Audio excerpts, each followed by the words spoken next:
It's February, the month that is all about love. So why not fall in love with your home again?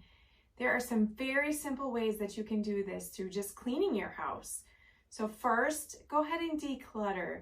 You can go through things, you can find things that you no longer use. Maybe you can give them to someone else. Maybe you can donate them to a local charity. My rule of thumb, if you haven't touched it in 6 to 12 months, then it can probably go.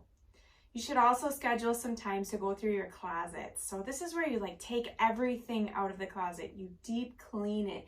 You donate some items and then you kind of re-put that closet together, but organize it differently. It's really amazing what a fresh, organized closet can do for you. And then take some time to really deep clean those areas that you just don't often get to. These are things that collect dust, like the fan blades, your vent covers. Maybe you need to wipe down the baseboard or the inside of your kitchen cabinets.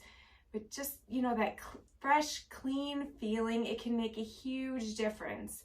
A full deep clean might seem like a daunting task. So maybe just write out a schedule and choose one room every few days.